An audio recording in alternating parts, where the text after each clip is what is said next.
இருக்கிறவரும் இனியவருமாக இயேசுவின் நாமத்தில் இந்த 6வது மாதத்திலும் அற்புதம் செய்யும் ஆண்டவர் நம்மோடு கூட இருக்கிறார் என்று சொல்லி உங்களை வாழ்த்துவதில் நான் மிகுந்த மகிழ்ச்சி அடைகின்றேன். நீதிமான் பனையைப் போல் செழிப்பான். சங்கீதம் 92:12. நீதிமான் பனையைப் போல் செழித்து லீபனோனில் உள்ள கேதுருவை போல் வளருவான். பனை மரம் நிலத்திற்குள் ஆழமாக வேரூன்றி தண்ணீரை தேடி செல்கிறது.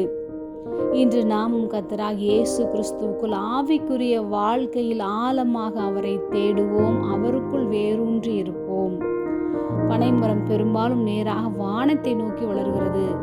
நாமும் கர்த்தருக்குள் வளரும்படி பரத்தை நோக்கி பார்த்திருப்போம், அவருடைய முகத்தையே நாம் நோக்கி இருப்போம். அப்பொழுது எல்லா காரியங்களும் நன்கு வளர்ச்சி அடைவோம்.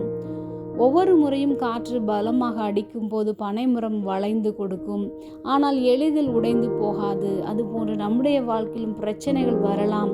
விசுவாசத்தில் நிலைத்திருந்து தேவனுடைய பலத்தினால் எல்லாவற்றையும் மேற்கொண்டு அவருக்குள் உறுதியாக நிலைத்திருப்போம். பனை மரம் உடனடியாக கனி கொடுக்காது. சில காலம் சென்று வளர்ந்து பின்னர் பயனுள்ள கனிகளை தருகிறது. ஒருவேளை நாமும் இன்று பிரயோஜனப்படாதவர்கள் போன்று தெரியலாம். கர்த்தர் தம்மிடத்தில் அன்பு கூறுகிறவர்களை, தமக்கு பயப்படுகிறவர்களை பயன்படுத்துவதை மற்றவர்கள் காணும்படி செய்வார். பனை மரம் நீண்ட காலம் கனிகளையும் பலன்களையும் கொடுக்கிறது.